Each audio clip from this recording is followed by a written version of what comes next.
Hello and welcome everybody to the first episode and first ever podcast in my entire life.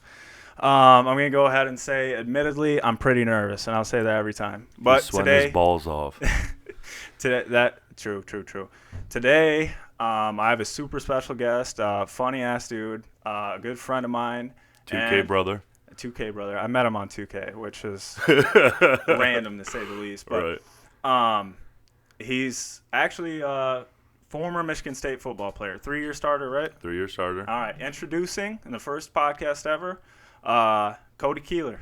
That's with a K as well. What's up, guys? How I'm you doing, happy buddy? to be here in Colon, Michigan right now. Never thought I'd fucking be here, but it's great out here. Here we are. It's 5-star awesome. pizza. There we go. Big shout out. Best pizza I've ever had. There's a good plug right there. So today we kind of want to. I got a little bit of formative action going on here. We're gonna start with a walkthrough. Cody, where are you from exactly? Where'd you grow up? So I grew up in Wyandotte, and I transferred over to like Gibraltar schools over in like middle school or late elementary. But it's like all downriver, so it's south of Detroit, basically. Right, Detroit metro area. Yeah, call Metro it, right? Detroit, yeah. Okay. Yeah, like the Journey song. I'm the Journey song. Right on, Yeah. right on. Gibraltar High School. What division was that? Division 2? Division 2. Yeah. And you just played football, or? Actually, football was the last sport I got into growing up. Really? Yep. So I started playing soccer and t-ball like whenever you can, like 5 years old or whatever. Youngster. Yeah, real young, real young. Always playing sports, and just pretty much all I've done up until I was 24 was play sports. But I played the soccer, I played the t-ball, I played basketball. Mom tried getting me to play hockey, but I was just too uncoordinated to learn the fucking skates or whatever. Right. And then I started playing football actually till my seventh grade, whatever, middle school it is or whatever. That's an odd thing, actually. Like, a lot of people say that, I feel like, especially good athletes that went on to play to the next level. Yeah. Like, it's always a story like that. It's not always, but it's pretty Yeah. common, I feel like. Yeah, I didn't play hoops, basketball, Right. dudes in the NBA and stuff. Oh, I didn't play hoops till I was, 10th grade, 11th Right. grade. It's like, holy shit, man. Right. Like, But I was always a bigger dude, so I should have been playing football. But like, what was it, the Pop Warner or whatever? They had the weight Right. restrictions, so I Oh, wasn't yeah, allowed yeah. to even play because I was Right. always way bigger than every other kid. What was the weight limit? I think it was like 150. 150 at what age? Like fourth grade. Haha. I can't say I argue with that. Yeah. If my 75-pound Hey, I hold it young well though, child even was young. getting tackled by a 150-pound, Yeah, I'd like, break some kid's ribs or oh something. god, that's hilarious. Yeah. So you played a lot of sports, and you said football was the last, right? Yeah, and honestly, I mean, I was a quarterback in middle school. All right, and that's what I was getting at. Yeah, You like yeah. to. I'm a skill player at heart. I'm an right. athlete. I'm not a fucking. I'm Exact- not trying to hit yep. some dude in the face or anything. I'm trying to finesse him. Right. Yeah. Yeah, that's impressive. And for people, if you can't really like put in perspective from the video how big this guy is, 6'6", 315, 6'5" and 3/4, and I'm like 345 right now. 345. I played at like three. I played between 305 and 325. I put on that quarantine 20 though, so Word. yeah. Did you? So what were your measurables? Wingspan and shit. Yeah, and 40-yard dash. Okay, so my 40-yard dash is always a little skewed because I ran the last time I really got like timed. It was like sophomore year of college. I ran like a 5:02. A 502. But that was like the most in shape I'd ever been up to when I was training to try to make an NFL team. I was out in Fresno training with a program out there. Okay. And I was getting hand clocked at, mid 4.9s. Yeah. But on my pro day, I got strep throat. So whenever like someone looks it up or whatever, I think I ran like a 5.38. Terrible timing. It sucks. It's 5.38 and like my No, I mean terrible timing as in I know. unlucky. No, literally, because I flew back from California like 4 days before, and I think the airline or whatever, just like the change of temperature, fucked me up. And even as a kid, I got pneumonia 3 times when I went out to camps and stuff. At the same time, like you're around a lot of different people that you know, like Exactly. new germs. You know what I'm saying? Exactly. You're a Midwest guy going all the way to California. Right. It's Dirty not hard to Lansing, believe. Ha. Right. But going back to the 40 time, 5:02 you said? Yeah. That's like your best registered, like officially? Technically with Michigan State, yeah. Okay. Yeah. So what's like the baseline for a good 40 for a guy your size? A good one? Yeah. 5'0", 5'1". That's 5'1" and under, if you can get that, it's pretty legit. That's like Division I standard. And I was doing that at 325. And is that just outside guys or inside too? Mostly with tackles, you see that because the inside guys are normally a little beefier because they're taking on 340-pound dudes, where I'm taking against like a 280 to 300-pound guy. Right. And for our listeners out there that don't really know too much about football, Cody, he was a lineman, so he blocked for the quarterback and the halfback, and he played on the outside, meaning like. For the most part. He was stopping that edge rusher, the guy that, The Chase Young, the Joey Bosa's, the Randy Gregory's. The guys that destroy quarterbacks. The dudes that are freak fucking athletes, and I have no business trying to block going backwards. Right, and we'll touch on some of the guys you matched up with later. Yeah. But, this guy, so basically his job was just to make sure a 6'5", upwards 265, 275-pound guy that runs. That's a lighter one, too. That runs like a 4.7. Yeah, fast as hell. Yeah, has that quick long get off. Arms. Exactly. Yeah. So it's also like definitive that left tackle, right tackle.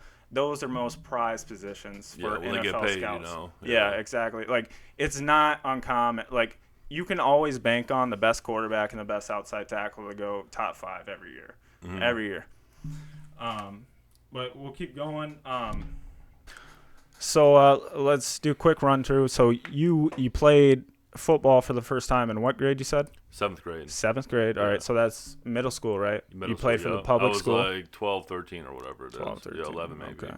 And then when did it really start clicking for you? Like when did you know football is like going to be your lane? Yeah, like I don't know. Sports have always been kind of weird, but I always did kind of like a roller coaster with it.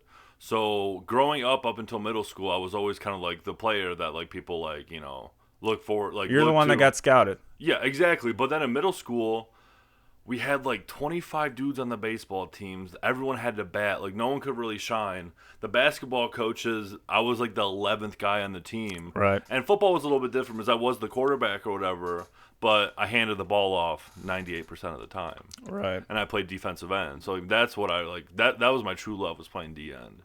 But then getting up until high school, I think from 8th grade to freshman year, I jumped up like 4 inches or something crazy. I was like 5'10". Between what grades were these again? 8th and 9th grade. 8th and 9th grade, so you're like 14 to 15? Exactly. Okay. So I was like 5'9", 5'10" in 8th grade, and I was 6'2", 180 pounds as a freshman going into high school. And that's the first thing, our coach, who was actually a new coach that year, he looks at me, and I had been the quarterback in middle school. I was like, so I'm going to be playing quarterback, right? He's like, no, you're playing offensive line. And that almost made me not want to play football. Oh, yeah. I understand No one wants to fucking go and hit somebody every fucking thing. You don't get any shine. Yeah, we were talking about this before. I can identify that because being the tall guy in basketball, it's like, yeah. If nobody's taller than you or bigger, you're always the big dude. Yeah, you're stuck down low. Like I was 6'2", 6'3", 185 all throughout high school. Mm-hmm. So I was the same size, and I was playing down low because nobody else could protect the rim or was as tall as me. Right. So yeah, and I felt the same way. I was like, come on, man. Let me do like. You feel like you're put in a box. Exactly. Yeah. And you said you take pride in being an athlete, not a football player. That's always what it's been about, is being an athlete. Right. I've always been like a 3-sport dude. Like, all right. I love like competing. Right. Yeah, I'm on board with that. So you hit your growth spurt, and that's when the confidence starts coming, or a little bit. So my freshman year of football, I always played right tackle, which was weird. Even in high school, even though I was like the number 1 dude, I was always on the right side for whatever reason. Mm-hmm. But my true love was playing defense. So on defense, like I killed it my freshman year or whatever. Right. I don't remember like stats and shit, because my fucking brain shot the fuck. But I did real well. But I actually got hurt for the last 4 games of my freshman year. I'd broken my foot. And that was kind of like a little stunt thing because I just wasn't able to, finish the season with the guys. Right. Well, what time period was this in the season? Week 5 or week 6. Like I missed the last couple games. I think was this JV or varsity?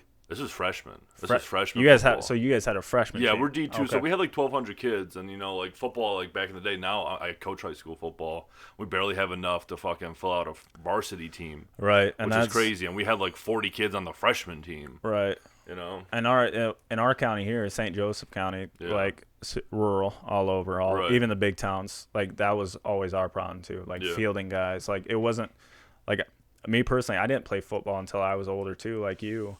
And freshman, sophomore year, I was already starting on both sides of the ball. And it was like exactly. But it was funny because I was always like, I was either the quarterback or I was defensive. I always played D line. Right. Like that was my. And you were D end, outside rusher. D end. Yep. Okay. Exactly. And so that's where your confidence came from, actually. Yeah, I was playing defense because as a sophomore, I got pulled up to varsity. Mm-hmm. I didn't play on the offensive line because they had a pretty decent offensive line that year. Right. But I was a starting defensive end after the second week. Oh, okay. Yeah. Impressive. Yeah. All right, so let's segue into like upperclassman time, right? Yeah. Junior year, that's first full season starting varsity, or? I mean, I practically did start on varsity as a sophomore. Like I played. Full season. Yeah, full season. I guess so. Yeah. Mm-hmm. I guess so. So I was a junior and I played both ways, right tackle and defensive end. Right. We actually did have a pretty good squad. The year before we did real well, went 7-2, went to the playoffs, and actually we lost to a team we had already beat, which sucked. Yeah. Because we actually had a good squad. We had some real athletes. We had a couple like D2 type athletes that could fucking ball.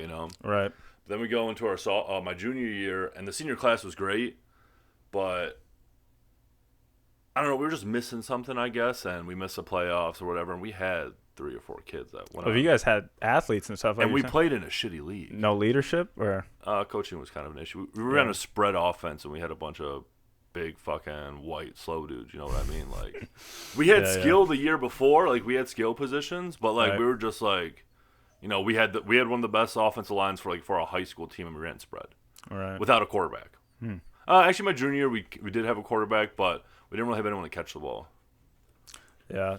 Skill positions, playmakers are definitely the hardest void to fill, without a doubt. Because everything else you could argue, well, football in general, I would argue, because I'm a basketball guy, I feel like football is just like speed and strength are the difference maker almost every time. Oh, yeah. And so, like, catching and stuff, finesse, like things that require finesse, that's obviously always reads, stuff like that. Exactly. And we didn't, like, he wanted us to be running like some kind of like Chip Kelly like air raid. Right, that's what I'm saying. And it's like no huddle the whole time.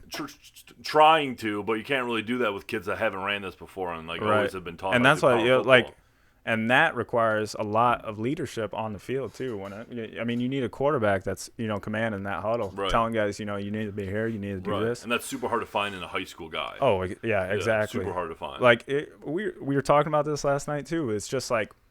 The thing is with young guys in high school, especially, I would imagine, I didn't play quarterback all but like 3 snaps, and I was nervous as hell. Yeah. But it's like you're naturally inclined to just be emotional. Like you can't think clearly when you're filled with adrenaline a lot of times. Right. So like reads and things that require awareness, that's the difference maker about like. Yeah, that's why you want a cool and calm quarterback. You want some dude like that's just that won't get rattled. That's his won't job. Care. You know what I mean? Yeah, exactly. You want to get emotional, but you don't want to get that over the top, Right. So junior year of high school, what'd you get? How'd your season end? 5-4. We missed the playoffs, losing the last week of the season to a team that we were up like by 14 points to. Yeah.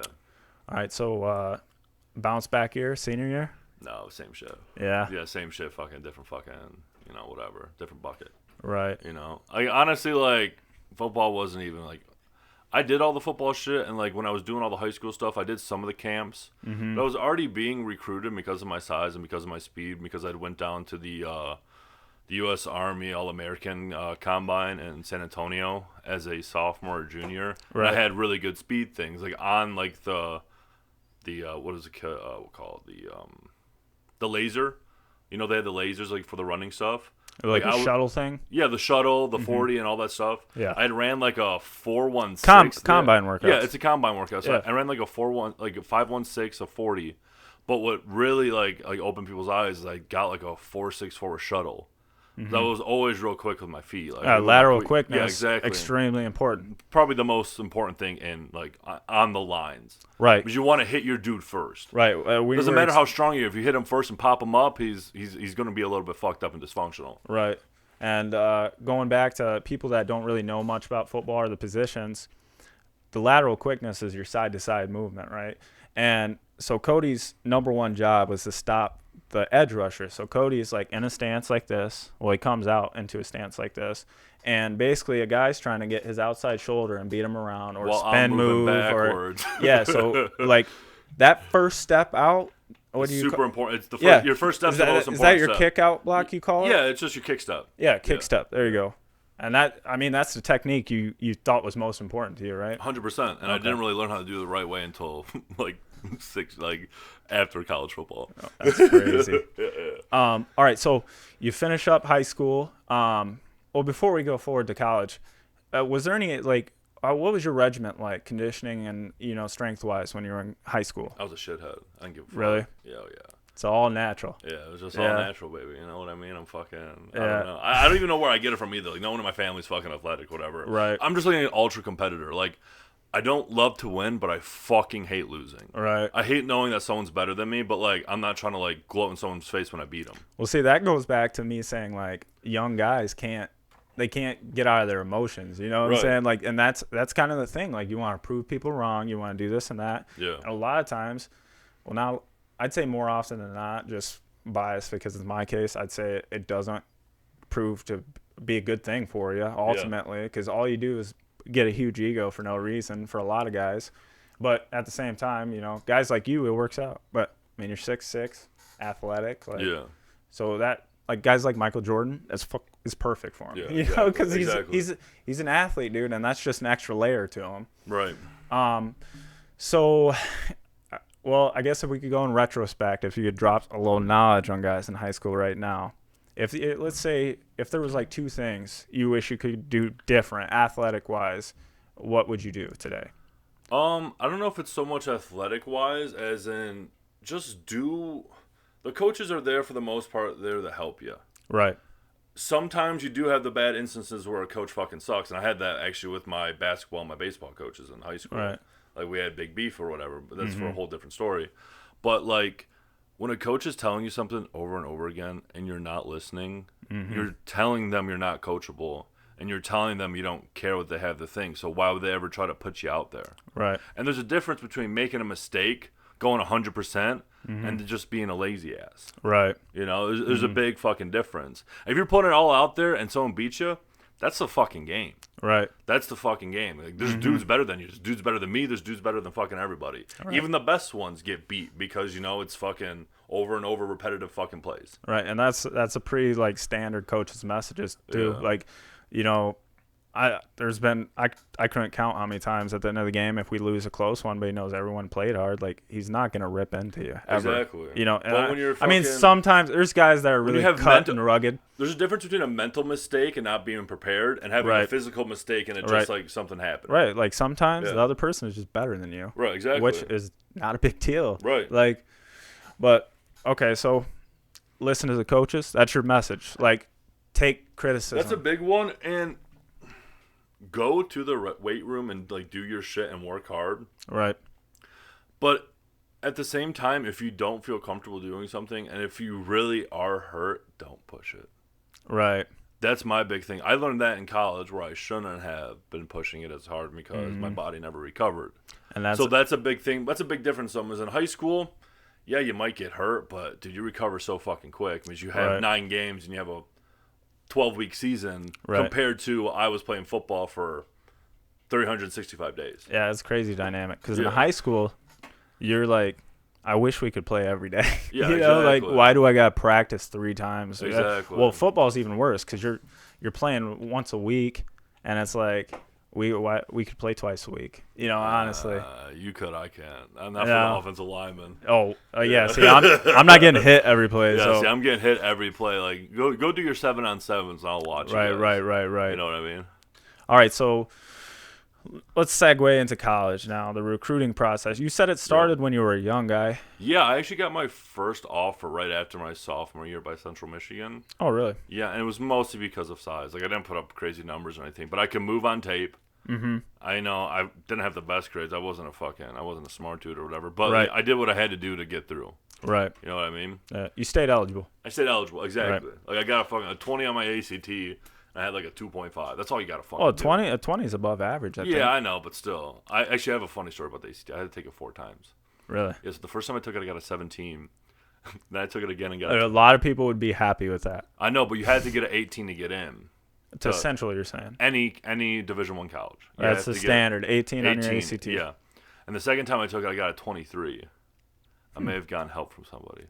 But, We're going to block that one out. Yeah. So they flagged it, and I took it again. And the day before I had taken my third test, I got in a really bad car accident. And I was in the back seat, and I flew forward. All right, so you're. I don't mean to cut you off, but yeah. So 3 AC tests, are these like all within the same period, or is like this all throughout within like 6 months of junior year, right? Yeah. I was gonna say you take ACT junior year in Michigan. Yeah. I don't think. I took it like Zach, going into senior year summer. Do you take ACT in Indiana? SAT, I believe. Yeah. I was gonna say. Well, no, that's weird. I'm trying to think. There's the SAT is what is like if you were going to an out of state school, you would use your SAT score, right? Yeah, but it's all everything now is SAT. They don't even do ACT anymore. Really? Yeah, because I was a substitute teacher last year, and like my first day was like SAT prep. Really? Yeah, it sucked. All right, so the third try on the ACT, you get 23. You said. Second time I got a 23. Second but time they flagged it because I jumped 6 points, so I had to take it again. Wow, because you're an athlete, they took exception to you, or what? Most people don't jump 6 fucking points from going to a 17 to a 23. Like, Really? that's a big like that's a big difference. That's getting into like Henry Ford to getting into like a Central Michigan. You know what I mean? Right. You know, and not anything bad about it, but you know that's how it works. Right. And so I took it the third time, and I got in a car accident the night before. I shit my pants and cut my leg open to the bone. I flew forward. Hold on. You literally shit your pants in the car I accident? shit my pants like God. probably 4 times since I was 17. Bad shits too. Right, well, I hope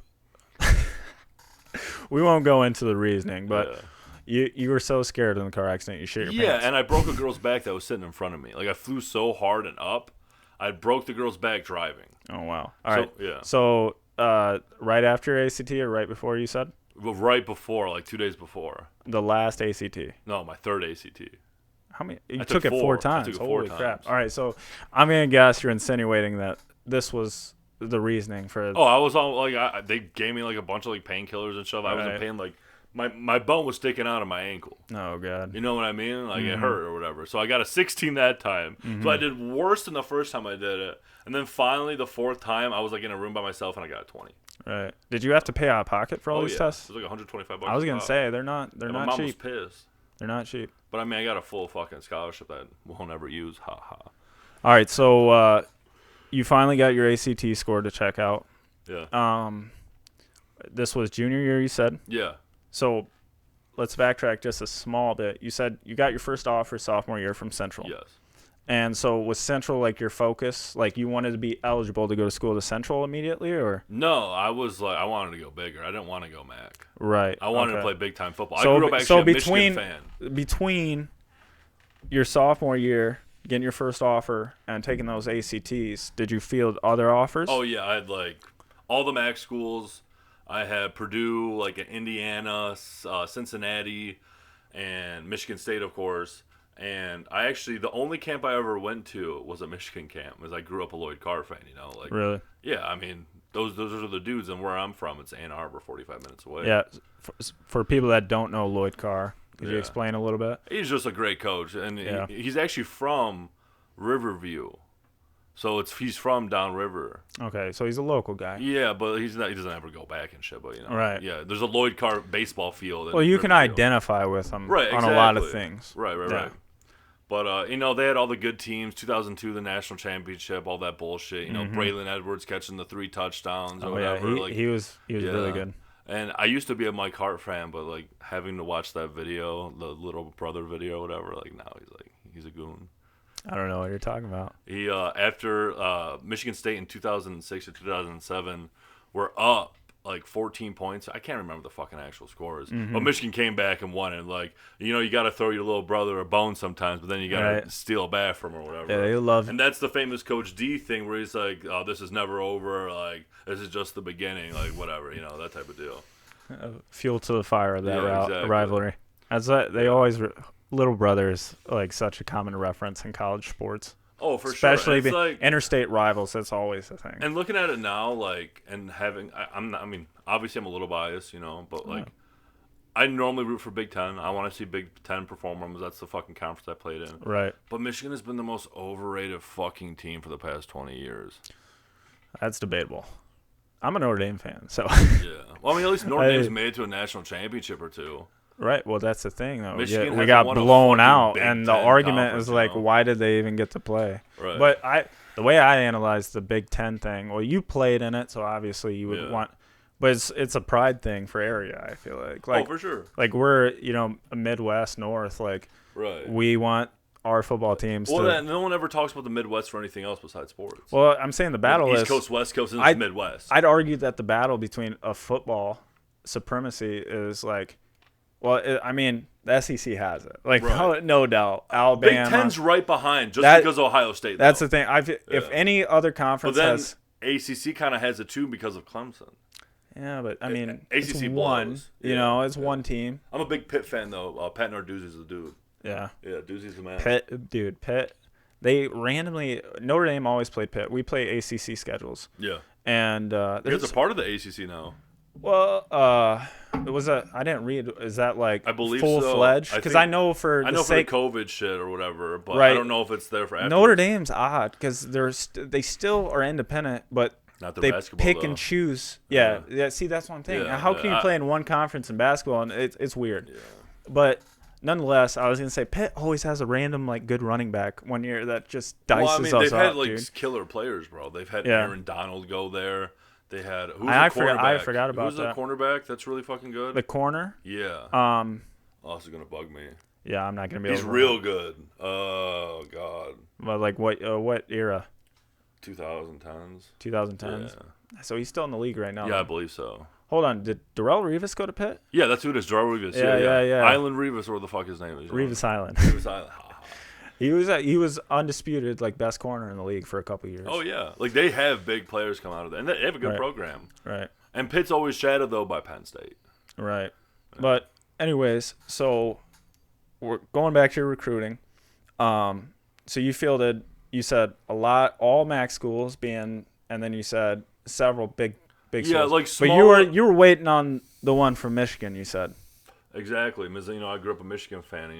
I was like blinded and buying into that bullshit. You know what I mean? Was that like your sole motivation outside of competition? Was like I want to go to Michigan? Like I guess so. I mean, I was also a huge Oregon fan growing up. All right. And actually, I almost got a scholarship to go to Oregon. Well, don't you got to run like a 4.3 at 300 pounds to play at Oregon? Sort of, but like that's my style of offensive line. I'm a quick guy. I'm Yep. not a fucking bruiser. Right. So it would have worked out well, but they were looking at me for defense. Yeah. Really? Yeah.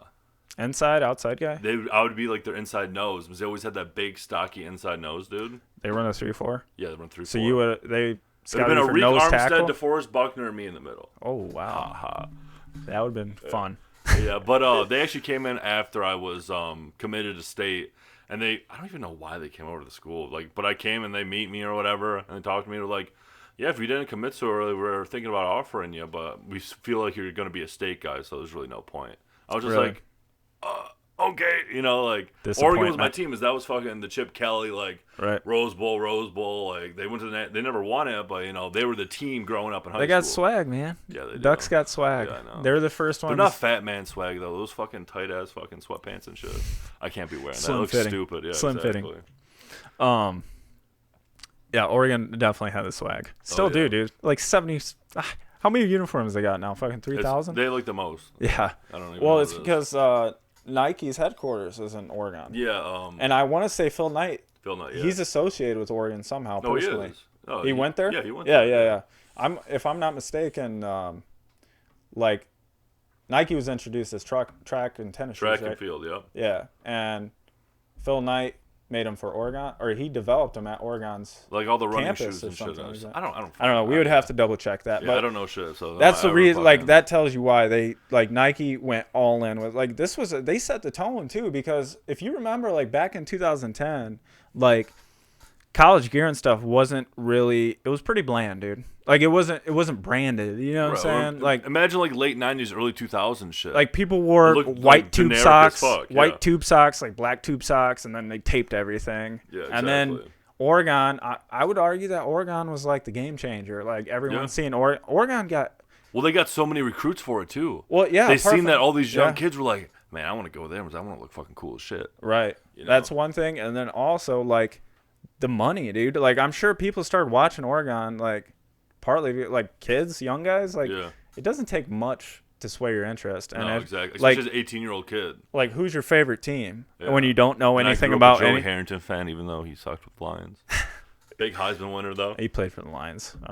But so when did the Michigan State offer actually come in? It came in 2 days after 3 days after I went to the Michigan camp. I never went to Michigan State told me they wanted me to go to their camp. Is this junior year or senior year? This is junior year summer going into senior year. Okay. And I met Coach D and I met our offensive line coach, Mark Statham. And we had a good talk and everything. I was super shy. Michigan State was really good then. Right. So, like, I'm looking at Coach D and I'm like, oh, this guy's a real fucking deal. And he's such a stern fucking hard-ass guy. Right. But a huge heart, like, great dude. Right. And they called me 2 days after I'd been, like, devastated because Michigan told me they were going to offer me the next day. Like, I talked to, who's the fat coach they had then? Brady Hoke. Yeah, Brady Hoke, Hot Dog Hoke. And I, like, shook his hand. I talked to him because I performed really well at the camp. Mm-hmm. And he was like, you know, probably the next day or so we're going to call you with an offer or whatever. And I don't remember if those were the exact words, but that's what I got out of it. All right. And the next day they offered some guy from Rockford. I just want to make a random note here. Like, I'm like a weird conspiracy theorist about things. Do you think they play like chess games with recruits like that? Like 100%. I was gonna say, would you like 100%? Could you see them just like trying to just make you not play for Michigan State, like because they know you want to go there and they just like, well, obviously they led you on because you said you wanted to go there. Yeah. Like, was there just like, well, we don't need this position right now, but and then we don't want him to go here. It was like Kyle something. He ended up being a bust too, so I was like, oh fuck that. At Michigan? Yeah, the guy that took my spot. Yeah, left tackle. Yeah, from Rockford, Michigan. He ended up going pro too. Did he? I think so. I didn't think he ever played. I'm trying to. We might be thinking about two different guys, but I know an outside tackle from Michigan. Well, I know a lot of them did. Well, I mean, you're Sam Jen. Yeah. Like he. I don't know. Irrelevant. Yeah, so you get the offer, and I was at a 7-on-7 in Dearborn, and Coach D calls me on my phone. It was like I would catch some. I would go out there and play 7-on-7 with my team, even though I was a lineman, because I didn't want to do the big man bullshit. Right. So I was like, I'm out there. I'm going to catch some passes, catch some touchdowns, or whatever. Right. Everybody's dream. Yeah, exactly. Doesn't matter who you are. Yeah. If you play football, you want to catch it and throw it. Exactly. So I get a call from him, and just talking to me. I'm nervous as hell. And he was like, well, Cody, we want to congratulate you. We want to give you an offer to Michigan State. And I just blurted out, okay, I'm going to come there.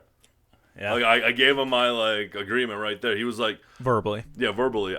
He was like, would you be interested in coming? I was like, yes, 100%. I want to come here. Because I was just pissed off at Michigan too. Yeah, I was plus, gonna ask Michigan State at that point was doing better than Michigan. Yeah. So the viewers out there, this hardware right here is Cody's.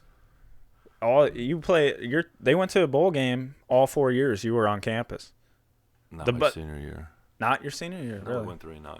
Oh. But I was there for the point I was gonna make though was just that, like, is it a fair argument to say, like, during your tenure and a little bit before, that's the best Michigan State's ever been? I mean, we won 3 Big Ten championships in, 7 or 8 years. So enough said. It was us in Ohio State. Enough said. Yeah. Yeah, they were definitely a force to reckon with. Wisconsin was there too, but they never put it all together. Right. You know. Well, I mean, we're biased too. We're biased too. We had special teams. They had good teams. Right. Like, we had luck in our favor because we fucking worked our asses off for it. Right. You know? You guys had unity, you're saying. Yeah. Yeah. All right, so you get the offer over the phone. And I commit right there. Yeah, leading up to that, how many talks did you have with Michigan State? Several, or? I went, the first game I went there to was the Notre Dame, where he fakes the field goal at State. Man. It was the first game I went to at Michigan State. But I was all fucked up because the game before for high school, I had twisted my ankle up really, really bad. Mm-hmm. And I was on, like, Norcos or something. So I was sleeping when that happened in the stands. Damn. And then afterwards, I seen Coach D in the locker rooms and, like, looked him in the eye and shook his hand. And then he had a heart attack 5 minutes later. What? Yeah, he had a heart attack after that game. As, like, a side effect of the craziness that just went down? And all the fucking stress he puts himself through. Yeah. All right, so like basically you took one visit and not a lot of contact. You're saying? No, not like with like all the MAC schools wanted me there because they knew I was a Big Ten guy. Right. But I didn't do all the camps. I Right. wasn't like go hungry football guy. You know what Right, I mean? right, Like, right. I was trying to have fun with my buddies. All right, so you commit. In between you committing and showing up on campus the first day, was there anything notable that happened between you and Michigan Yeah, State? I gained like 40 pounds when they told me to put on weight, and I got fat as fuck. So purposely put on 40 pounds? Pretty much. Like was it, I'm saying, was it a concerted effort, like, hey, I want to get as heavy as I can? Or Yeah, was it like, basically. hey, listen, it's okay because I need to gain weight? I mean, I ate McDonald's like every All day, right. you know what I mean? One day I ate like 10 McDoubles as a challenge. Holy hell. Yeah, I don't fuck around, man. Give me a little smoke and I'm good. I believe you. Trust me. All right, so now let's get into your freshman year. Yep. All right, first day of camps. Around what time is that? First mini camps, first anything. Oh, so that's August. August. August was my fucking most hated month for 5 years. Oh, I agree wholeheartedly. 2 a days, 3 days. 2 a days for 3 Oh, weeks with man. only dudes. Yeah. And In a the lot, dorms, a lot of everyone- mean ones too. Yeah, exactly. Like I remember my first day that we were like, we had helmets on because you had to do like 2 days no helmets, 2 days helmets. This is college, you're saying, right? Yeah, and then we went Okay. full pads. Remember the first day we had helmets on, Will Golston just made me want to like quit right there. Like Yeah. Will Golston was like, he was a dude. He was a defensive lineman of the year before, and he Yeah. really wasn't that mean of a guy. Right. But he loved abusing the freshmen because he Right. know he could. Yeah. You know what I mean? And he fits the archetype I mentioned Yeah. earlier, right? He played in the NFL, right? Oh, he's still in it. Yeah, He's a starting that's what I tackle thought. for Tampa He's Bay. a veteran. Like, Yeah, he's been like around. a 7-year veteran now. Yeah. Yeah. Good And dude. he's how Yeah. tall is he? Like 6'5"? He's taller than me. Yeah, he's huge. He was like 6'7" or And something. He was like fast. the 5-star dude coming out of fucking Detroit. Right. Yeah, he was a big deal. Like he was like Coach D's first big recruit. Right. It was him and what the fuck's his name? I can't think of his name right now. But another defensive end that came to state were like Coach D's first big recruits. Right. I can't think off the top of my head. It didn't was really. a white guy. It was the tall, really tall white dude. I can't think of his name. I don't know, but Yeah, crazy dude though. so that's your camp experience. That's your first humbling experience then? Oh, for sure. Well, Matching that up with and Golson? fucking when like the freshmen come in the first week, they send the rest of the players out for a week to go back home to get the freshmen adjusted with each other for a week. So it's a really cool thing they do. You mean practice wise or like boarding, Conditioning, everything? Yeah, everything. They just have you. The only people pretty much on campus was at summertime. You know, it's like we got there in July. Right. And that first, like, 4th of July week, the rest of the team goes back home for 4th of July, like, to go hang out with your family or whatever. Right. But then the freshmen come in and get, adjusted. Yeah, you got earn your keep. Exactly. And then we had to run, like, 10 half gassers, which now it was, like, Right. nothing but, like, Were I was, you like, guys, so throwing up. you guys did all that kind of all those mini camps and Oh, yeah. did all that what I'm shit. saying, was it all on campus? Or Yeah, it did was you- all on campus. A lot of Oh, teams okay. do go out of state. And like, my buddy's a strength coach now for Cincinnati. Yeah. And he's in Indiana, I think, right now with Cincinnati Yeah. at their thing. Mm-hmm. Yeah. Um, Zach Higgins, the white sniper. what? No, that's a shout out. That's my dude. That's my best buddy. Well, dude, like, we had a football. I always refer to mine, but I went to a small school. I mean, not very significant, but Yeah. I mean, it's still. I mean, football's football. It doesn't matter where you go. Yeah. I felt like the approach was like super military a lot of times with a lot of things. Oh, fucking Like- Coach Manny was all about military, like Army. Exactly. Navy That's SEALs, what I'm like, saying. I mean, they go hand in hand, like yeah. physicality. That motherfucker's discipline. crazy. Like he's like one of the most like warming and like some guy you can stand behind. He's the kind of guy that wants you to smack him in the face before he does something. Exactly. Yeah, exactly. And super old school. Super. Those like, coaches that go up and headbutt su- players that have helmets yeah, on and that's they Coach don't have a Manny. helmet on. Yeah, that's Coach Yeah. Manny. And he's not a fraud either. Like Right. that dude He's just fucking a loves it. maniac. He's Yeah, just a maniac. And he's actually like real like well renowned and like the whole like weight. Like he was the guy that like was one of the forefront dudes to bring Olympic lifting into college football. Really? Yeah. Like snatches and stuff, you're Yeah, saying? exactly. Okay. Yeah. From my knowledge, I think that's what it was. Right. So you go through camps. You redshirted your freshman year. I redshirted and I got surgery my freshman year.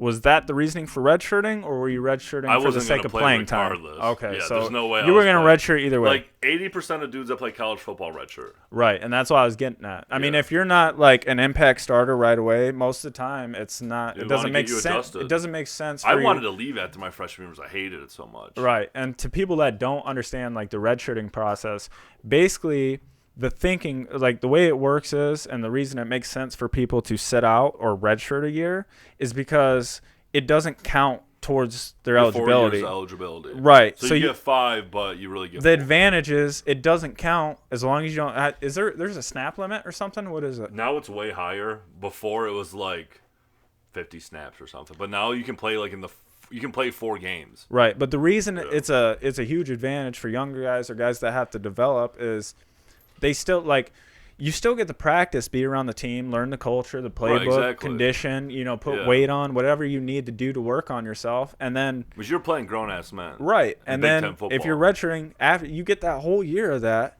and then you get 4 years after that. Still, it doesn't count. Yeah. And that's why a lot of times you got guys that are seniors that don't even have to go to school. Yeah. Like I graduated before my senior year. I could have transferred. Right. And a lot of guys, what I've noticed, like the 5th-year seniors, a lot of times not having to go to school, and it's like literally their job to play football as a 5th-year senior. My last 3 years at college, I didn't really go to school either, but.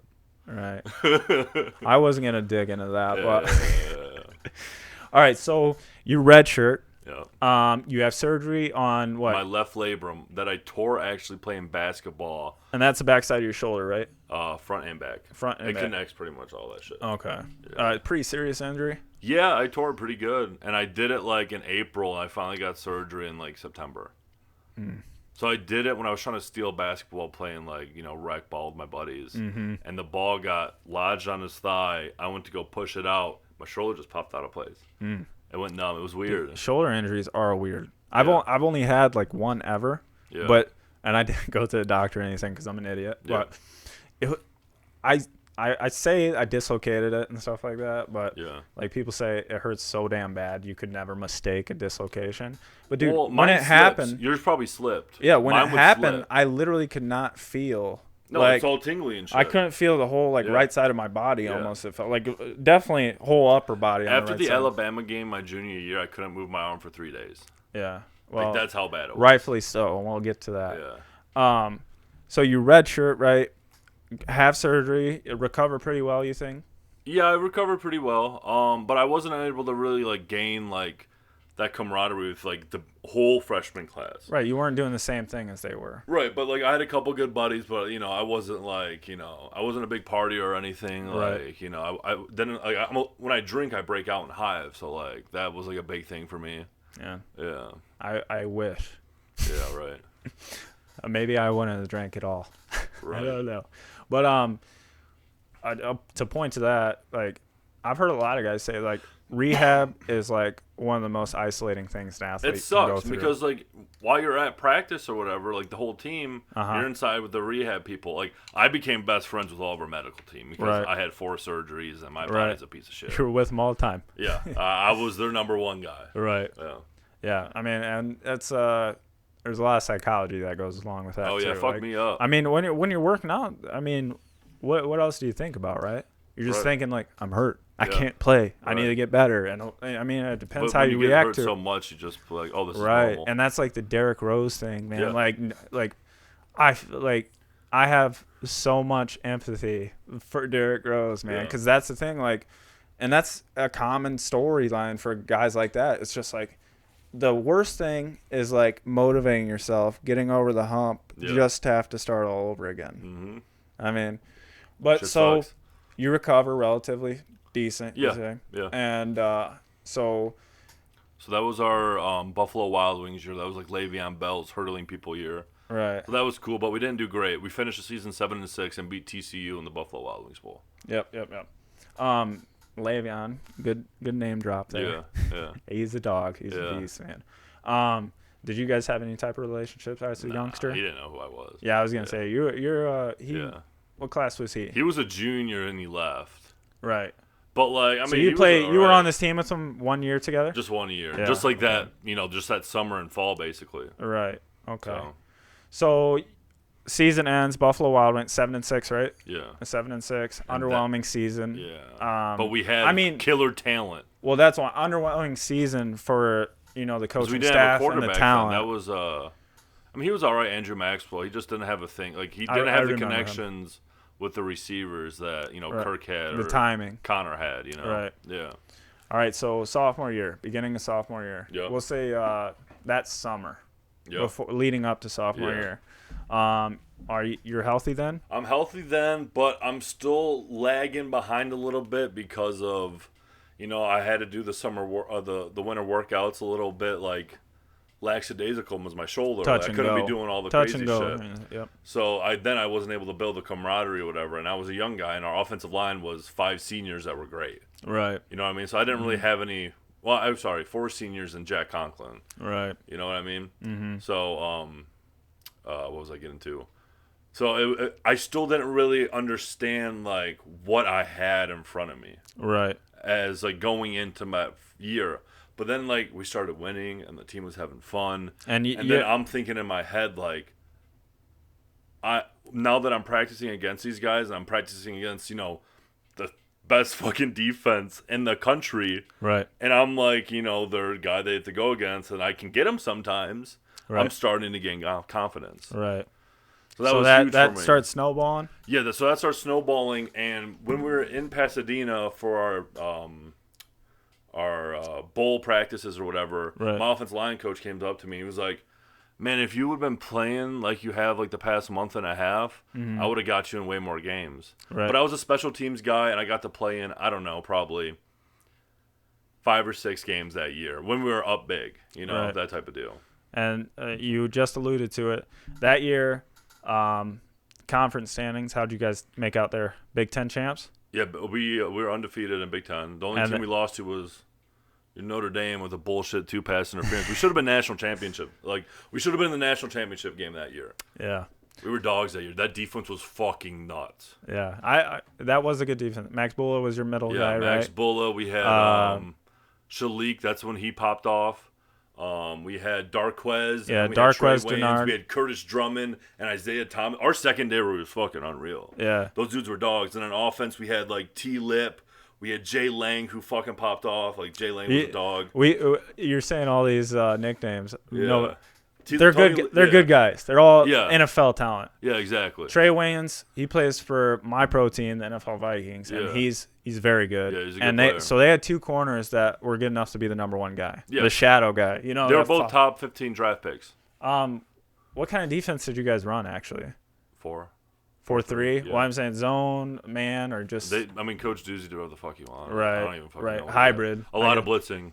Right. Blitzing every fucking play. So man to man because that's why our lockdown corners are so huge. Right. Exactly. That's what I was getting at. The only time you can blitz aggressively like that is if you got guys that can cover and bail you out. And we had 2 like phenomenal players. Right. And we had even one behind them who was like a good like backup or whatever. And then Arjun. I can't remember how to say his name. Right. So bowl game. That's you guys playing the Rose Bowl that year. Your sophomore year. Rose Bowl. Redshirt freshman, sophomore year school. Right. Yeah. Rose Bowl. Did you get any playing time in that? It was on the special teams or whatever. Yeah. And I actually almost got in that game because in the Big Ten championship game, Dan France gets hurt, and he was our starting right guard. And if one more dude was to get hurt, I was going to have to play in the Rose Bowl. You're the next man up. And I was like, nobody get hurt. Nobody get hurt. Nobody get hurt. There was like maybe one guy in front of me, but it was like him and me. You know what I mean? Was there a significant difference between that Rose Bowl crowd and other ones you've been in front of? I don't really remember it too much. All right. Well, I just know like there's a lot of like I don't know. It's like beautiful. Like the Rose Bowl is a thing, dude. Yeah, like it always has. It's weird because like it's in the middle of a neighborhood though. Is it? Yeah, it's like there's like subdivisions around it. It's kind of nuts. But we got that win with Kyler Ellsworth jumping on the top, making that big tackle or whatnot. And it was fun as hell. Yeah. It's a good time, good experience. Good vibe, I'm sure. Very good vibe, yeah. Especially if you win. It was your redshirt sophomore year. Freshman. Redshirt freshman year. Yeah, technically your sophomore year. Yeah. Okay. You guys play, what year is this? 2013 going into 2014. Okay. You guys play Stanford and you beat them in the Rose Bowl, right? Yep.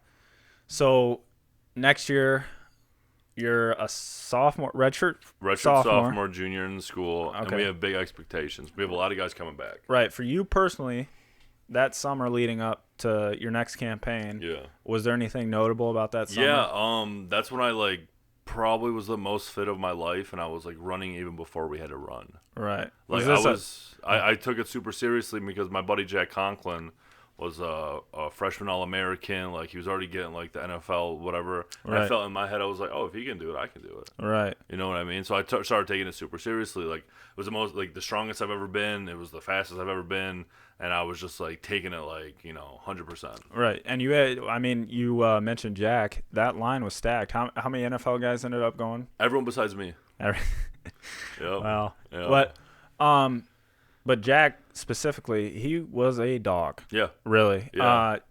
People that don't know Jack Conklin, he was your left tackle the whole time, right? You played on the other side. I played right, he played left. And that was your guy, right? You guys played similar roles. Yep, exactly. But we hung out every day since the beginning of college. But Jack, he got drafted early first round, didn't he? 8 pick to the Tennessee Titans. To the Titans, Yep. who he still plays for now. If I'm not, no? He's on Cleveland now. He got a $40 million Oh yeah, contract. yeah. And that was huge for Cleveland. huge. Actually, I seen that and I was like, oh man, they're making moves everywhere. Oh, yeah. Because once you start stacking up that offensive line with Cleveland everyone else, had one of the best offensive lines when they sucked. yeah, Joe Thomas. Yeah, they had like 2 or 3 guys that were like Pro Bowlers. Right, but they didn't have the position Quarterback. players. Yeah, right. But then they started making their moves, and I mean they've been underwhelming to this point. I mean they get Odell, Baker, and then start filling out that line again. And Right. like, oh man. But long story short, Jack he was that guy. He was that dude. He was that guy. Yeah. So you're around him. Them guys are motivating you, and you guys are coming off of is that one of the biggest all-time seasons high? Yeah, all-time high. It was like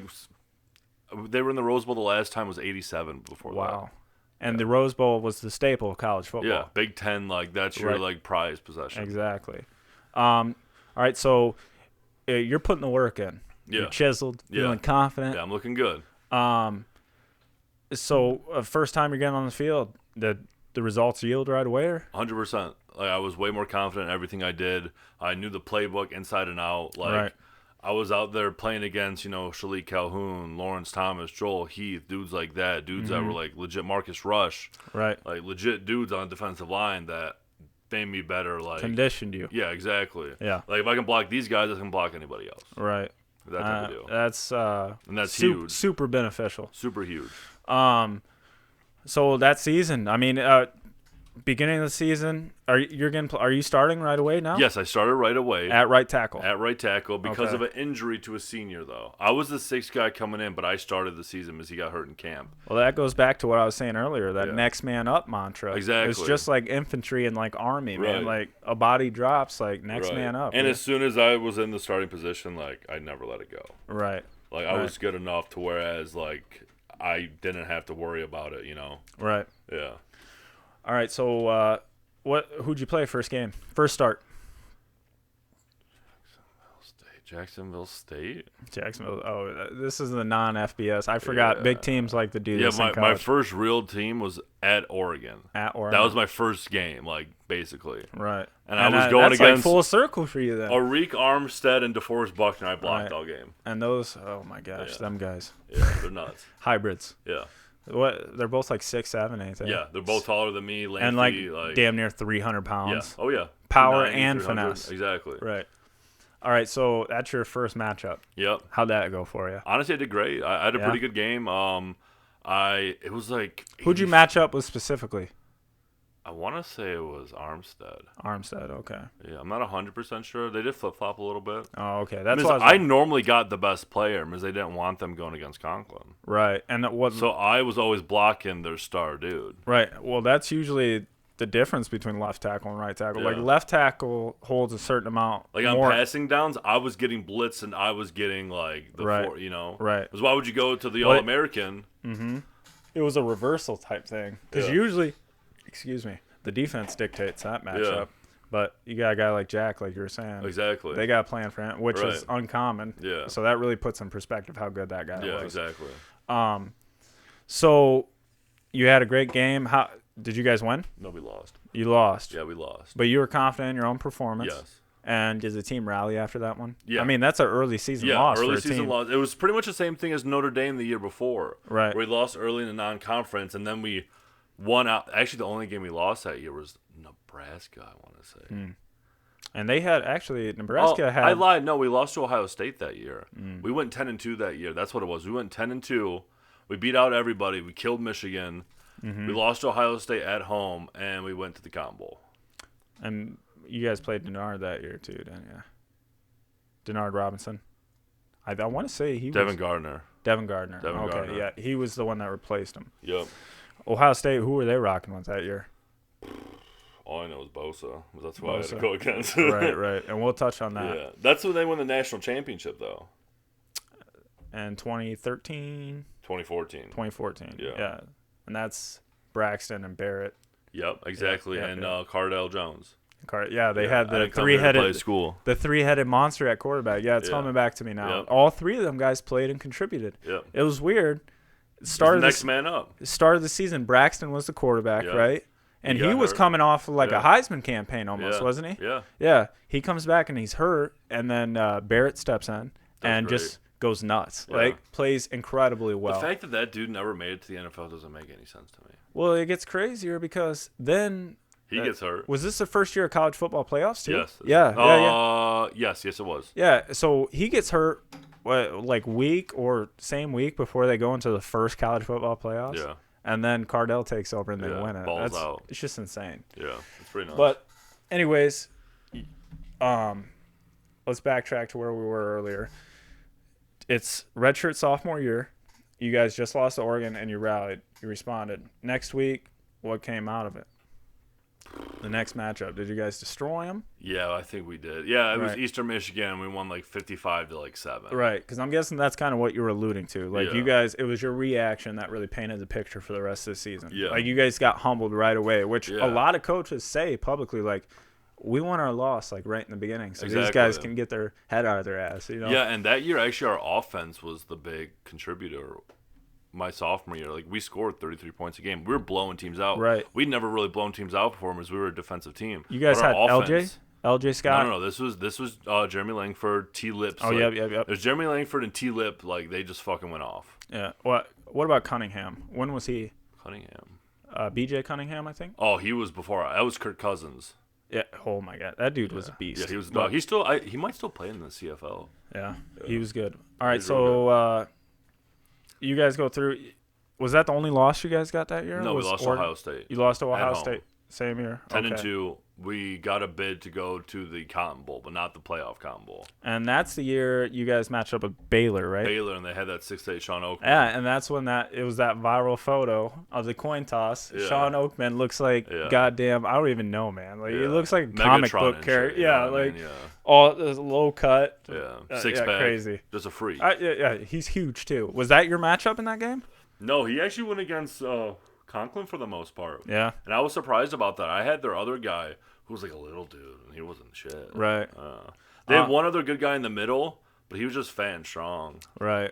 And Sean Oakman wasn't even that good. Right, but he had one good year. Like his notoriety definitely came off viral posts. Right, exactly. Not to say he wasn't. I mean, he was a decent player. I could never in my whole life match up with that guy. Yeah, he's huge. Yeah, but that was a shootout, right? If I'm not mistaken. Well, no, it was. We were down 21 points with 10 minutes in the fourth quarter. Oh, yep. And we rallied back. And you won? Yeah, 42-41. Huge. Yeah, it was crazy. Actually, the last play it was 21-zip, and you came back and won 42. No, it was 41-20. Okay. Or 41-21, whatever the hell it was. Mm-hmm. And it was like 10 minutes left in the fourth.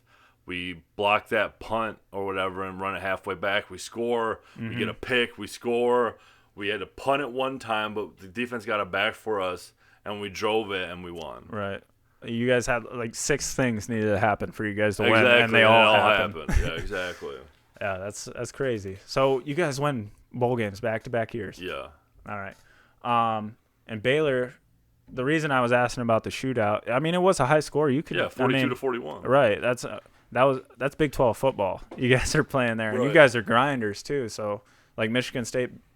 You guys were definitely a defensive team, right? Like run the ball and like keep possession. Yeah, possession time. Right. It's huge. Stop them and keep the ball. Actually, I think if you go back, I think it was like 40 minutes, like 20 minutes or something. Of possession time? Yeah, in favor of you guys. Yeah, it was something crazy. Right. Yeah, well, I'm saying that's consistent. Like that's they scored quick though. Yeah. It was like the only thing that year that we were getting beat on was like deep. deep routes. And that's what Baylor and Big 12 football does the best. They got them guys on the outside. They're like 6 foot, like 5'11", 5'10", run a 4.3, like exactly, just fast as hell. All right, so you guys 2 back-to-back champions and your bowl game. So let's go again. You guys win. After that, the summer leading up to the next season, anything? Yeah, actually, I had chipped my bone in my shoulder that season, played through it. Lingering injury. Yeah, lingering injury. And I also tore up my ankle pretty bad and played through it. Right. And I got the surgery on my shoulder, which is a quick recovery. Like, it was only like a month recovery. Right. But like 3 weeks into my recovery, like I was feeling good, so I went and played some rec basketball. And I pretty much basketball again. Yeah, so I pretty much like tore my like ankle completely. Yeah. So do you have any regrets?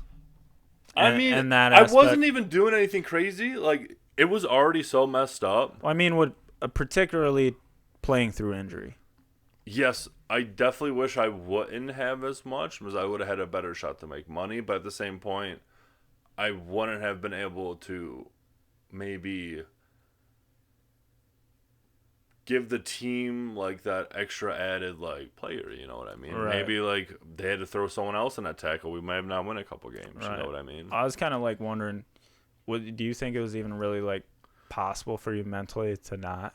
No, it wasn't, because I hated disappointing people. Well, you had people. Self-pressure. I'm saying, yeah, I would coach imagine. Coach is saying, you're all right, you're all right, you're all right. Exactly, because that's a normal thing, and that's kind of what I wanted to touch on. Like, even, like, I keep mentioning, like, identifying myself, but it's sports, man. Like, that's the beauty of it. Like, these dudes are making hundreds of thousands of dollars, and they want their best players to play. Right. You know what I mean? And do they put you out there when the thing is, like, they're not out there. Like, you could never really evaluate something if you can't feel it. So it's like, and a lot of guys, especially like, the hoorah guys, it's like for them on the outside, and the product that they want is a good football team that wins. Exactly. Like, really, it's a team mantra. They don't care about individuals. Yeah. Like, unless you're going pro usually. Yeah. But even with me, like, I never had any. I was telling you about this last night. I never had any injuries in my life until I was 18 years old, a senior in high school. Right, and my knees, like, leading up, I tore my meniscus completely. Yeah. Leading up to that, my knees had been swelling up, like, randomly in shoot-arounds. Right, and stuff so like it that. was actually torn beforehand. Exactly. I found that out. Right. But I didn't know until I started seeing swelling when I was warming up, practicing, whatever I was doing. And I mentioned it to my head coach when I first seen it, because it was like, like, some dirt on it. I mean, essentially, yeah. It was like, his exact words were, "It's normal. Put ice on it." Yeah. But it's not normal. Well, I know it's not normal. Yeah. I'm 18 years old, have been playing sports for 6-7 years, and my knees have never swelled in my life. These dudes aren't doctors, right? I mean? But like, they just want you to play because you're one of the players. Yeah. Well, so you have what was the last surgery that year? You had another shoulder surgery, and then I had to get an ankle surgery. So how many surgeries did you have that summer between? 2. I had 2 that summer, and I wasn't nearly as in shape as I was in the year before because of it, because my ankle really hindered me. Well, you can't condition, right? Exactly. I couldn't condition, and I was the quick guy. Right. I was the guy that relied on condition and being able to, keep going. Right. Well, I mean, you outside guys, you're keeping up with a sprinter. Exactly. Basically, yeah. Side to side too. It's much easier to run in a straight line and less like taxing physically than it is back and forth. Like, right. Anybody go out, do that. You see that agility ladder drill everyone does? Yeah. Do that one time and tell me you wouldn't rather run a lap or something. Right. Like, and the first game of that year, I popped my hamstring. Actually, I popped it in camp when Coach D made us do some crazy amount of number of plays because he was just pissed off or whatever. And I had popped my hamstring then, and I went into the game, and it just kept getting worse. Yeah. So I was still, my ankle never really fully healed because they made me try doing spring ball, and I had hurt my other ankle, and then I had surgery. So I was on 2 wobbly ankles because of spring ball. Right. I go into the season, I popped my hamstring, played through it. It wasn't a full tear or anything, but it was the upper ass, whatever. I don't know. It was. For me, it's hard because I'm always squatting down. I'm always in that stance. You have to be in a stance. Exactly. So that's how I started off the season, And then the second game of the year was Oregon again at home. Like play 8, we do a tackle over. So like I'm going to the left side of the line next to Conklin, and our center throws a guy into my knee, not on purpose. Right. But he was blocking a guy, throws him a knee, and I tear my MCL. And that's injuries I've seen, like bad ones to linemen, is just like I was sideways in the pile. Like you got all these 300-pound plus guys, like all in a mosh pit, essentially, like knocking each other around. Yeah, I heard a pop, and I was like, I thought it was over. Just tore my MCL. Yeah, okay. I was touching on the fact that like most of the injuries I've seen as a spectator are like I said, you guys are in a mosh pit knocking each other around and stuff. A lot of the bad ones I've seen is like it's like friendly fire. Yeah, it is. A lot of it is. You don't do this shit on purpose. The center gets blown up and he falls into the pile and he hits. Someone's fucking pulling or whatever. Right, he hits. You're in your stance like away from him, and his 300-pound body goes all into the right side of your leg. Yeah, exactly. That's basically what happened. Or guys get folded up on accident in piles. Like, so, so I'm saying it's just football. Like you're gonna deal with it, and you're in that atmosphere. All right, so. You're playing. This is redshirt junior year. Redshirt junior year. Had a full year under my belt. And you guys you're playing Oregon second game. Yep. First real game because you got your non-FBS game. And what was the result of that game? We won, but I was in the locker room for most of the game. Right. So it sucked for me because I thought I tore my knee worse because like it was just like I never had a knee problem before. Right. And it was my first knee problem. I was like, what the hell? Like what's going on? Right. And I just I'm like freaking out because like I know I needed to play this year. I'd already had 2 surgeries that fucking summer and winter. Right. I go into camp, pop my hamstring. Now I have the MCL. You're riddled at this point. I'm riddled at this point because I'm like, am I going to stay healthy? Right. And so 3 games go by. Conklin and Allen both get hurt, and it's like the start of our Big Ten season.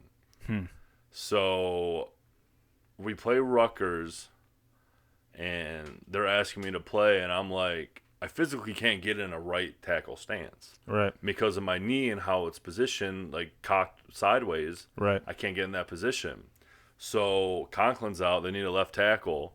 So I was like, maybe I'll try playing left tackle. And I don't start the game or anything. I was like, I'm still trying to get warmed up and get my knee ready. Right. But I go in, and I play probably 3/4 of the game. Halfway through that game, there's a corner blitz, and I'm just trying to like throw my body at him, so I throw my arm out. And this is when I pop my shoulder for the second time. This is when I tore my shoulder when I'm on my MCL, and like it goes numb, but I play out the game. Right. You know, it's that type of deal. But I know it's messed up.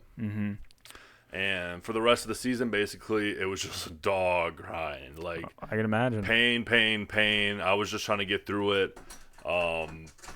My shoulder at the end of the season when we played Alabama, because we'd won the Big Ten championship game versus Iowa, I popped my shoulder out really bad in the second quarter, and I physically couldn't lift up my arm by the 4th, so they had to take me out.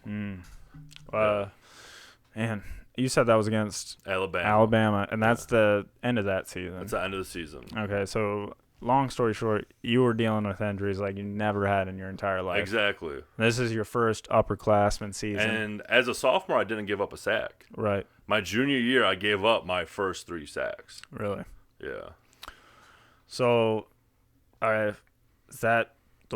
far as injuries go and like psychologically dealing with that, it sucks because I'm seeing my career starting to dwindle. That's how you perceive it. That's how I'm perceiving. I'm like, it hurts to walk. I can't do anything with my shoulder. I can't bench. Right. I can't do anything right now. Right. And I've always been a guy who's an athlete that can go out there and do whatever. Right. And I can't do the things I was able to do. Right. So it was really taxing on me mentally. And after that year, all my buddies were gone. Oh, yeah. All my buddies left. That's your support system. Exactly. I mean, all around, not even just football. Like exactly. All my buddies were gone because I was a senior and I was a redshirt senior. So all those 4-year guys that I went to school with, not even football buddies, are gone. Right. And then Conklin left early. My best friend Higgins, he left early because he had graduated and he disqualified because of 3 ACLs. Yeah. So he was gone. You know, Jack Allen was gone. Brian Allen was still there, so that was cool. Right. But like I said, you know, I wasn't a real partier, so I just kind of chilled with you know, a few guys or whatnot. We're just touching on the fact that I mean, in simple terms, you can explain it. Like could you explain or describe your junior season as like disappointing? A little bit, but the team doing well made it better, and it made it worth it to me in my head. Mm-hmm. Because we won the Big Ten championship game. Right. We beat Iowa in the fourth quarter drive, you know, and then we played Alabama, and honestly, it was a close game up until halftime. You guys played Alabama in the college football playoffs. Yeah, exactly. The first round. Exactly. Right. And I think that was the year Notre Dame went and got blasted by Alabama in the championship. I think Everett Golson. But I wanted to touch on you playing Alabama. So individually, how was that game for you? Like, did you play a lot or? Yeah, I mean, I started and everything. Like I said, my shoulder popped out in the second quarter, so that was a big bummer. But, I mean, I went against 3 dudes just on my side that ended up playing in the NFL. Well, we can go. I have a pretty big list here of guys who were on that team. Yeah. Right off the top, household names, you know. A'Shawn Robinson. Well, I wasn't Derrick Henry. Derrick Henry was their starting halfback. O.J. Howard was their starting tight end. Calvin Ridley was their wide receiver. Yeah. Who was the quarterback then? Coke? I want to say it was Coke. And then on the defensive side, the guys you were seeing, let's see here. We got Tim Williams outside because they ran a 3-4. Yep. They rushed the edge. Yep. I think they run a hybrid. It's like the Patriots kind of. But you had to face Tim Williams, Reggie Ragland, and Ryan Anderson. Yep. Those are just the linebackers. Right, exactly. And all animals, like straight and up. Ryan Anderson was like pretty much in front of my face almost. Right, and he's a beast. Both of the guys on the outside are beasts. He actually made me into a vine. He spun, and I did one of these like falling backwards things. And you were in a crossover compilation? It was like a million viewed vine. Oh my gosh! Yeah, it sucked. I wish we could pull that up. Well, I don't even think it's up anymore because Vine died. Oh, fair enough. Maybe we'll find it on TikTok. But Jared Allen, was Jared Allen on? Jarrett Allen? I'm not sure. Inside guy. He might have been a younger guy. I'm not sure. He plays for the Redskins All I know is now. like 10 of the 11 guys were drafted. Minka Fitzpatrick was in the secondary. I know. And everybody knows him. Yeah. And Cyrus Jones. Cyrus Jones was honest, or might have been like the most highlighted player on that defense, and he ended up, not really doing it in the NFL. But I mean, from what I've seen so far, I don't know where he's at, but he was really good nonetheless. That's insane. Was there any difference between playing I'm sure you had jitters. What was the difference between playing a Nick Saban Alabama team and any other team you've ever played? 75% of the stands were Alabama fans. Yeah. It was all right. You felt intimidated by that. They played Sweet Home Alabama when they weren't allowed to in the contract. Oh, my goodness. They were already up by 20 points in the third or fourth. And it was the loudest, most embedded thing in my head I remember from football. Just the most condescending thing. It was so fucking loud, man. It was nuts. Yeah, bunch of hillbillies screaming out "Sweet Home Alabama," that type of crap. It was nuts. So I don't know. Was it I just imagine Alabama's just this folklore. It's got Here's the thing. I went against all their guys, and they weren't particularly better than the best guys. They weren't better than Joey Bosa. Yeah. But they had 3 Joey Bosas I went against. So none of them were gassed. Right. None of them were tired by the rotation. That's why I mentioned that Jared Allen guy. I think he was one of those guys. He was a true freshman, but he was first-round pick to the Redskins. Yeah. And is the dog right now. They had 10 guys filtering just on their D-line. Right. And then even on the offense, that year they had Derrick Henry, right? Yeah. He was the workhorse because Alabama's mantra is the same, too. Good-ass defense and then Nick hold Saban, the ball. Coach D is a descendant of Nick Saban. Is he? Yeah, they're best buddies. Nick Saban is Coach D's god, whatever. Right. Yeah. There's a coaching tree. Yeah. Whereas as far as the information of coaching goes. They were at Michigan State Saban's together. a part of it. Bill Parcells, I think. Yeah, but when Saban and Coach D were at Michigan State their first tenure back in the 90s, right. Coach D was his DB guy. Right. Well, either way, if he's sharing his knowledge, it's the same from the top of the tree. They're texting buddies. I think, if I remember correctly, I think Parcells, he was the Giants' legendary coach with LT. Yeah. And Bill Belichick was his assistant. Yeah. He was the defensive coordinator. Yeah. So and then Saban was in there somehow. Probably secondary or linebackers. I don't know. Was he with the Giants? I don't know. I know, but I'm pretty sure he was part of that. So Belichick, it's because you can draw that line right there between Patriot, like, because Patriots are in Alabama are like the same thing in different settings. You know what I'm saying? Yeah. And they come from the same guy. It's crazy. Same cloth. It's crazy. Yeah. So what was the final score of that game? We got nutmegged or whatever. We had 0. I don't know. It was like Shutout. 40 or something. I remember that. Yeah.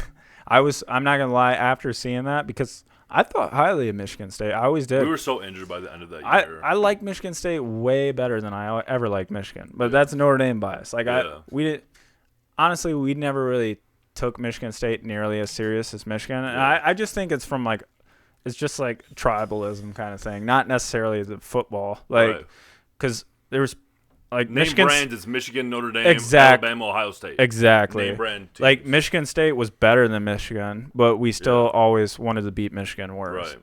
And but so you guys get smoked, and then they end up smoking Notre Dame. Yeah. Like that team was insane. So after that, did you worsen any injuries that game? Yeah, well, that's the game. Alabama. I couldn't move my shoulder by the end of the game. I couldn't move it actually till like the next 2 days after. Was that the one you were saying? The cornerback blitz came up and you? No, that was the beginning of my junior year. This I just hit someone funny and it was already dead the rest of the season. Right. You know. So let's do it again. So that's sophomore, or I mean that's junior redshirt junior going into senior year that summer. Yeah. Just all rehab. I went into my senior season being able to bench 225 5 times because my shoulder was so messed up. I'm sure a lot of people listening are just like, so you were strong as hell. No, but my best bench was 275 for 18 reps. Right. Put it in perspective. That puts it in perspective. That wasn't anything. Like that's equivalent to somebody just benching the bar. Exactly. Like for you. Yeah. So that whole summer you're rehabbing. Do you bounce back, you feel? No. Not at all. From the start, it was all a mess. My body's messed up. Mentally, I'm not there because none of my buddies are there. And on top of that, they want me to play center. Right. I was a starting right tackle for 2 years. I gave up 3 sacks and fucking whatever it was, 16 starts. And now they want you inside. Play center because we don't have anyone to play. Oh, we had Brian Allen, who was a good center, and now he's the center for the Los Angeles Rams. Really? But he was a guard. Right. And he was really good. Like he was the All-American on the last All-American on the team. Right. So and I knew the playbook so well, and I could make the calls and everything. So they wanted me put at center. That's what I was gonna get to. The center is responsible for making the block reads, right? Yeah. Like they call it out. Like we make pretty much all. They're the middleman. I mean, obviously they're the middleman. Like literally between the quarterback and what the defense is doing. Yeah. Like check, all this. That guy. Whatever your calls are, double blocks, anything. Like it's a chess match, dude, between the center, the quarterback, and the middle linebacker usually, right? Yeah, exactly. So you moved to center. Is that full-time position now? Kinda. It changed up real quick. By necessity, though, right? By necessity. But then we didn't have any tackles that year. So right. So this is how it happened. We started off 2-0. We almost lost to a real shit team. It was 24-17. And we almost lost to an FCS team. Oh man. Yeah. And then we had Notre Dame at Notre Dame, and we kicked their ass. Yeah. And it was a good ass game. We're number 5 in the country, and then we lose 8 straight games. Oh wow. I remember that actually. We lost 8 straight games, and I remember at one point I was the captain of the Indiana game. And this is when we were 2-2, so the start of Big Ten season. So all right, let's get this shit together. Right. And one drive versus Indiana, I started at center. They moved me to right tackle, and then they moved me to left tackle, all in the same drive. Not even the same game, the same drive. Wow. Because dudes kept messing up, and they would put me in the spots that people messed up at. Well, the offensive line is unique for that too, because you guys are the only ones that can do that, really. Yeah. I mean, athletes are athletes, But you can move guys around in the secondary, but I don't know. It's you playing all 3 positions. Who plays 3 positions anywhere else besides what's that kid from Clemson that's going to play? He's Simmons, Isaiah Simmons. Yeah. He can play safety. He can play any backer. You know, he could rush the edge. Yeah, probably play running back too. But I'm saying it's super unique nonetheless. So that speaks to how well rounded you were. But my technique had gotten so sloppy because of the injuries, and everything's different. Right tackle and left tackle are Right. two totally different positions. Right. But you're putting your weight in two totally different spots. Right. And then I had to play center, which is totally different. And I'm sure you were compensating constantly. Yeah. Like, Exactly. so season ends, right? 3-9, shit year. And that's your senior year. Yeah. That's what you're supposed to get remembered for. We had to get like 5 wins or something that year to be the most winningest like class as a Michigan State, and we didn't get it. Man. Yeah. But we also almost beat Michigan and Ohio State that year. Right. Yeah. Did you match up with Bosa that year? Nick Bosa, his younger brother. Who the second pick in the NFL draft. Exactly. Yeah. So it was Nick Bosa, and then we played against Rashawn Gary at Michigan, both of their freshman years. Right. Yeah. Well, I wanted to get into, so you matched up with both Bosas. Yeah. You were around some beasts. First, let me start. Who was the most? Let's just say, who was the best player you ever matched up with? You think? Probably Joey Bosa. Joey. He was smart. He was strong. He was fast, and he pretty much could do whatever he wanted to me. But I went after his knee, so I slowed him down. Right. I mean, how was that matchup? Like, honestly, we talked in half the moment time in the game. Yeah. 'Cause I would try to get him off his like rocker. Like I would say like some stupid stuff. Like right. I would like be complimenting him the entire time. I was like, "Hey, how'd you get your biceps so big?" Like, right. Yeah, hey man, you're looking pretty good over there. Like right. I would try to get in their heads. When people are laughing, they don't try as hard. When you're mean to people, they psychological want to try warfare. Exactly. That's gamesmanship. And I'm not a shit talker. You know what I right. mean? Like. The only time I actually shit talked was like to a coach on an opposing team my junior year, because he was like calling me a bitch or something on the sidelines. Right. But yeah, no man, it was just like me I had good conversations with him during the game. So how did the matchup end up? You didn't allow any sacks, no, right? I didn't allow any sacks to Joey, but I didn't really give up sacks to the big name guys. Mm-hmm. I would always have like a mental fart. Like I gave up 5.5 sacks as a senior, 3 as a junior, and none as a sophomore. So like you could see my body was degrading over and over, you know what I mean? The data went along with your injuries. Exactly. So I had it was funny. So as a sophomore, I was the 11th rated tackle in my class. Conklin was 5. Mm-hmm. By my senior year, I was 50. Yeah. So it was nuts. Well, you're crediting that to injury, you think? Oh, 100% injury. Well, I mean, it's also fair to say a little bit. I don't know how much, but like young guys always get overinflated because they're ceiling. Right. Like, yeah. I mean, I'm saying it happens all the time. Yeah. It doesn't matter what the sport is, and people bitch about it all the time. Well, that's why if I wouldn't have played as much through those injuries, I would still have the high ceiling. But because I played through all those injuries, right, and they seen the product I put out, they didn't think I had a ceiling. Well, speaking of Joey and like the whole injury dynamic you got, like Joey, was it Nick or Joey? They sat out like a whole year. Joey. Because they knew they were going to the NFL draft, and like that was a hot topping or a hot talking No, that was Nick point. Actually. I think it was Nick. Yeah, it was Nick. And it's crazy because Ohio State was cooking. The bowl game. Ohio State was cooking. The whatever. So right. Like, I don't want to do this. Right. When he was healed up. Mm-hmm. But I'm saying leading up to that, it was still like rumblings, like could you play, like this and that, you know. Yeah. You know how that argument goes, like. Yeah. And it goes play. It goes both ways, exactly. And Nick was like, "No, I'm not doing that." He's one of the few guys, and he got so much shit for it on TV. Yeah, now man. people don't give a fuck. And then he goes number 2. 49ers goes to the Super Bowl. He's a beast. Everyone forgets real fast. Yeah. And I bet you he forgot right away when he signed that contract to be the second pick in the NFL. Right. So long story short, you guys know what's best for you. Yeah. In terms of your body, you guys know what's best for you. Right. But. So now you ended your senior year, right? That's it. Disappointing. At first, in the terms of team success, and you said you were a little disappointed, but I mean, you attribute it to injuries mostly, right? Yeah, mostly. Do you think going back, is there anything you think you could have done different?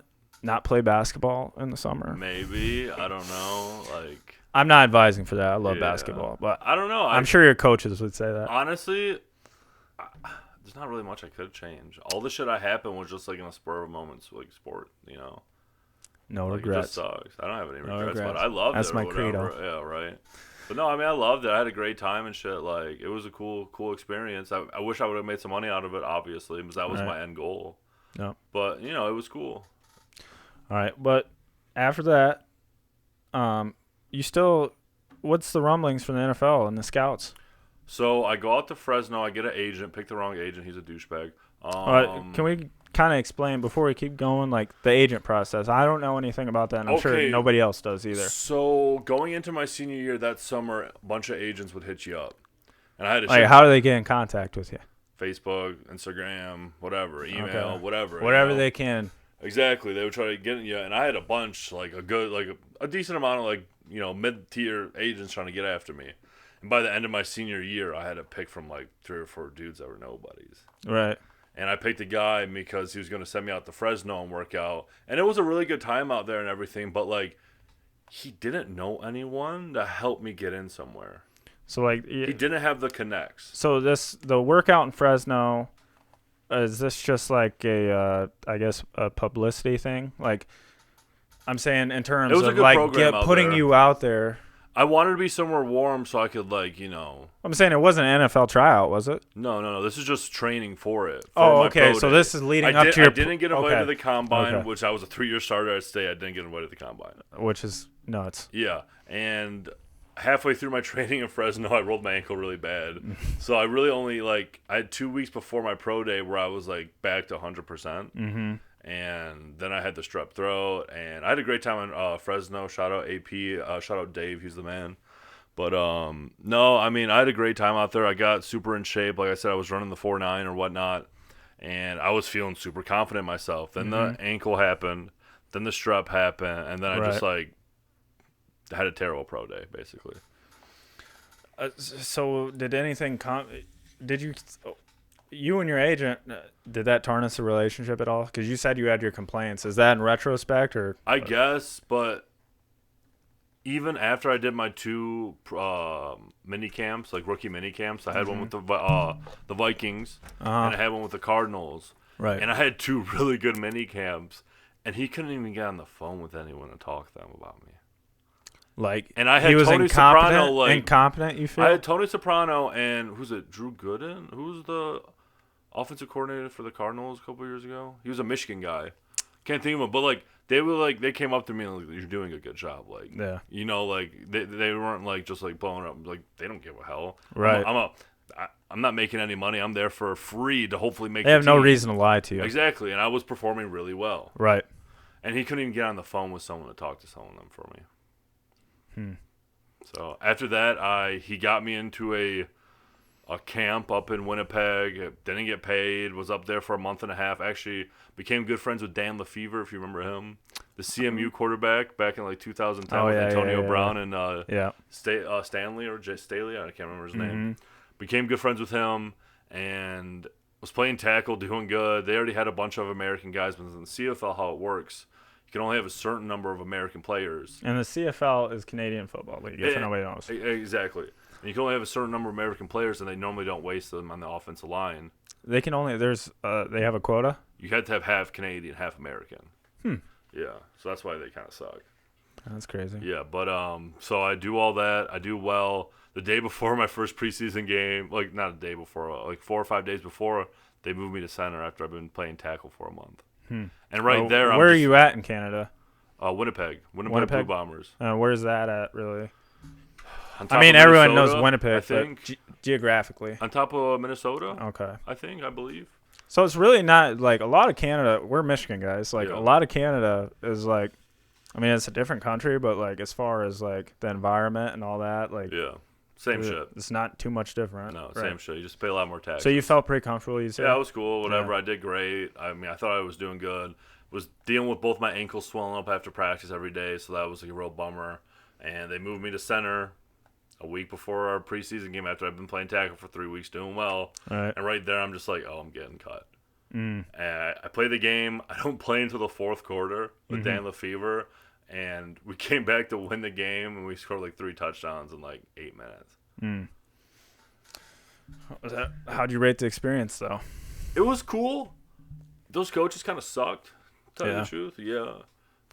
They already had their team set, so it was just pointless for me to even go there. Right. They had one of the best offensive lines the year before, and they brought back everybody. Right. So I was in a bad situation to start, but I did well enough to for them to keep me there for a little while. How'd you assess the talent personally, compared to American football, or at least college? They had 2 really good defensive linemen that were NFL guys. Mm-hmm. So going against those dudes were the real deal. The rest was like whatever. I kind of looked at like the CFL as like almost like It's number 2. it's the next version of like college has JUCO, Yeah. and then pro It's has a G League. CFL. It's a G right, League, basically. Right. Yeah, Missouri is It's a nothing stepping lower stone. for NFL. It's the CFL. Well, we got The Rock just bought what the hell you just buy? XFL. Oh God, did he really? Yeah. Oh jeez. I'm excited to see what comes of it. Honestly, I hope something does come of him. Is like people do deserve a I mean, it's The second Rock, chance. dude. A lot of people in the NFL do deserve a second chance, and it's nearly impossible if you don't make it the first time. Right. Well, it's tough. So It's tough because we were talking about liabilities yesterday. Like, that's the thing. Like, guys who, like you, riddled, which, I mean, it's football. It's a contact sport. Yeah. That's, like, prevalent. Like, yeah, I'm going. everyone talks about it. Yeah. Everyone talks about it. Like, guys wash out in the NFL more than anywhere else, not only because the opportunities aren't there for them, but Just because of also injuries. right. And there's There's so much talent. There's unions involved There's not here. much talent difference. Right. With like a lot of people playing in the NFL. Right. That's what I'm saying. As a like guy who's controlling the finance and the team building, it's like I'm sure a lot of guys they think are a dime a dozen. Like everyone's the same, but this guy's a year 8. You know what I'm saying? And I have to pay him at least. I mean, just for the sake of conversation, $250K under the bartering agreement or whatever it is, and. Or you can take a chance on a guy that just left, a MAC school. Yeah. Not injured. You can pick up in the supplement draft. You can try and like mold him into what you want to do. Exactly. And and that's another thing. Like this is a kid who's probably going to be easily impressible. Like you can make him do whatever you want and be whoever. Like it's all about systems in football. Right, man. exactly. You're a product of the system like no other sport. But man, I'm happy you came out. I really am. No, man, this is a real fun time. I'm glad I could be your number one. Number one. Number one. You can be my number one and my first. See. But before we get out of here, is there anybody in particular you'd like to shout out? Shout out Big Liv. I don't know. I don't really want to shout out. Too much pressure. Big Liv. Yeah, Big Liv. Hey, shout out Big Liv. No, I mean, it was dope being able to come out here. I mean, we fucking met playing 2K and shit. Yeah, I know. That's crazy. Weird. It's cool. It's super crazy. But no, it was mad chill. Like, it was a fun time. I'm glad I could fucking be on here with you and doing it. Right. Going forward, are you coaching this year if you can? I don't know. I guess we have practice tomorrow now. Oh. But I can't make it because I got work. So. Oh. Yeah, I don't know what the fuck's going on. I don't know. Long story short, he's on the market, folks. Yeah. You guys need a 6'6", 345-pound man to coach your kids, get them in shape. Holler at my boy, Kodi Kieler. $150 an hour. $150 an hour. He drives a hard bargain. Yeah. All right, folks. Thanks for tuning in today. I couldn't be happier with how it turned out today. You guys take it easy, and I'll talk to you soon. Thank you.